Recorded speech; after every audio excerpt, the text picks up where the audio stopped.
This is Steve from Boxing UK in association with Supreme CBD. Eddie Hearn, has been a year. Oh, is it a year, yeah? It's a Last year, time I saw you had a long barnet and everything. Well, good to see you back, mate. And I heard about your crash. Glad you're alive and kicking and walking. And let's get back to work. Top man. Eddie, I've got 4 minutes to cover the last year, but tonight was not a bad little show, was it? Yeah, it was good. I mean, look, it was a disaster for us, like, you know, and I know it wasn't the greatest show on paper we'd ever do, but we have a responsibility to these fighters to get them out when we have a disaster. And we had a disaster because Dalton Smith got injured at Sheffield Arena, and then we moved the show to Copper Box. Johnny Fisher was headlining, he tore his bicep, and it's like, let's just get on with it and do it. And I'm glad we did, because it was a really good little show. Great performances from Peter McGrail, you know, hopefully step up now and fight Dennis McCann. And I thought the main event was really exciting, and massive props to Terri Harper, because I think she's probably the slight underdog tonight and becomes a 3-weight world champion. Like I said, I've got 4 minutes to cover a year.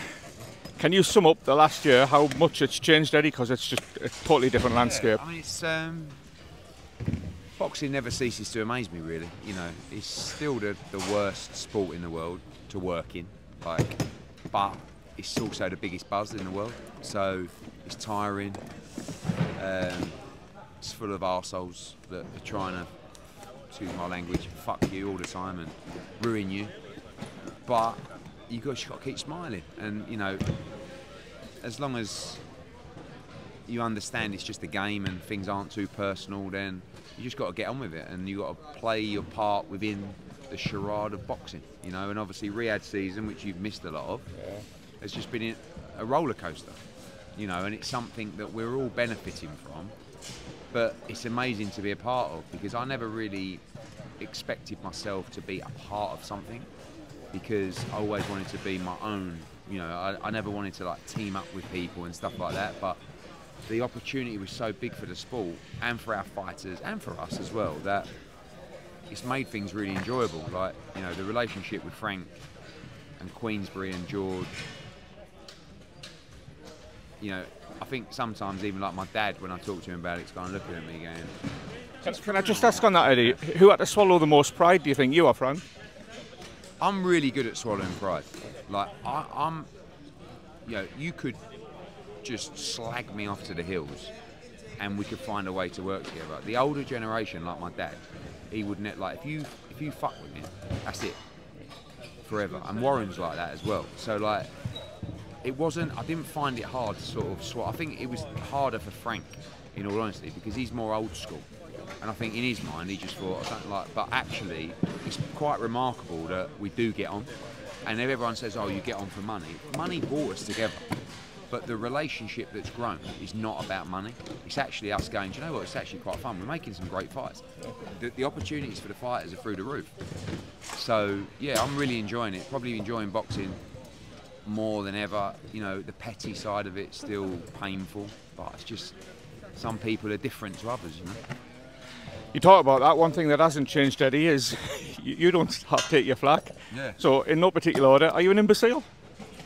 You know, do you know Ariel the other day, he phoned me up, he's like, how are people like allowed to do interviews for like reputable outlets and like say things like that? It's like, your culture's so weird, like you just allow it. I'm like, honestly, like, the one question that a lot of people say to me is, how do you put up with all the stick? And like, you just become immune to it. Like, you think I'm going to sit there and worry about Simon Jordan? I mean, you've only got to look at the geezer. Every time I go into his show, I stand him on his head. Do you know what I mean? And it's like, I walk out and he's just like, fucking. But if I got angry about everything everyone said about me, fuck me, I'd be dead. I actually genuinely would be. Like, it's not healthy. Your stress would be through the roof. You'd be fucking, like, the blood pressure would be out of control. You just got to shrug your shoulders and go, life's good, mate. I don't know about you. I mean, I look at him, I think, are you a miserable son of a bitch? Do you know what I mean? Yeah. I'm all right. I'm happy. You know. Can I take you back to Wednesday? Wednesday, yeah. I think Chris EUBANK went off on his rant. Yeah.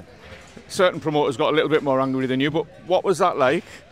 And are you a scumbag, Eddie? No, I mean, maybe a little bit. I don't know. I mean, maybe we're all scumbags in our little way, but people are being told to say things at the moment. Yeah. By other promoters. That was my next question. Do you think he was told, or that was from the heart? I know he was told, because representatives asked for that specific question to be asked. Right. And it was a setup. And you know, some people have got a reputation for asking fighters to say certain things at press conferences, and I nearly dropped the bomb, but I weren't going to do it because keep that one in the back pocket, and I'm not really interested in getting in tit for tat. Honestly, when he said that, it didn't even see this whoop, right? It's got stress levels on it, and it follows like your heartbeat. Right. I can show you when he said that, not even a tick, because I look at Chris EUBANK Jr. and I look at him. I say, oh, I see you down there on the bottom table. Shh, you be quiet and do as you're told. Right? Yeah. Mate, you need him for the Conor Benn fight, though. Yeah, but he's desperate for the Conor Benn fight. His people are phoning me all the time. So listen, he's been asked to say things at press conferences before. Yeah. He said something else at a press conference. Frank was absolutely fuming. Yeah. And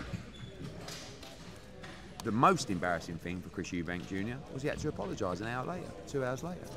So you're all this tough guy, come out, you're a renegade, and then you get one of them on the hand and say, "Oi, may I say sorry?" "Oh, I'm sorry." So that's fine. Everything that he said was false, and he had to apologise. Two very quick ones, because we're running out of time. I spoke to you after AJ lost to Usyk, 2 o'clock in the morning at Tottenham Hotspur, and you were devastated. How did last week compare? Less devastated, because I was actually really proud of his performance. Like against Usyk, he was, you know, tactically he got it wrong. He tried, but I don't. You know, for me, you can only have admiration for AJ for what he did last week. He boxed terrible, and Dubois was great, by the way. I don't think we should forget that. But I just feel like he couldn't have tried another inch, and he was finding a way back into the fight remarkably, and then just made another mistake and walked onto one. You know, and now the decision will be whether we take the rematch or not, and we'll see what happens over the coming weeks. Last one, just your chance for PR. What's next? Next is Riyadh. BIVOL Beterbiev. I think it's the fight of the year, honestly, like massive fight. Who wins that one, Eddie? It's a 50-50. You know, if Bivol can do what he did against Canelo and keep him off him, I think he can win, but you've got to try and keep him off, you know. Did you see his wife's tweets the other day? Yeah. Apparently she tweeted Beterbiev telling him all of the injuries and woes. Yeah, I mean, I think it's personal stuff, isn't it? That's just, you know, shouldn't be on Instagram, and he's just got to stay focused and get ready for the fight. You know, it's a very tough ask, but I believe he's got the ability to do it, and it's a great card as well. And then we leave there, and then 2 weeks later in Manchester, Catterall against Prograis, great fight, great card as well. And then go into November, Boots and Bam doubleheader in Philadelphia, and then of course Galal against Sonny Edwards, which we got the press conference for on Tuesday. Eddie, I'll let you go because I know you're dashing, mate. Good to see you. Cheers, mate.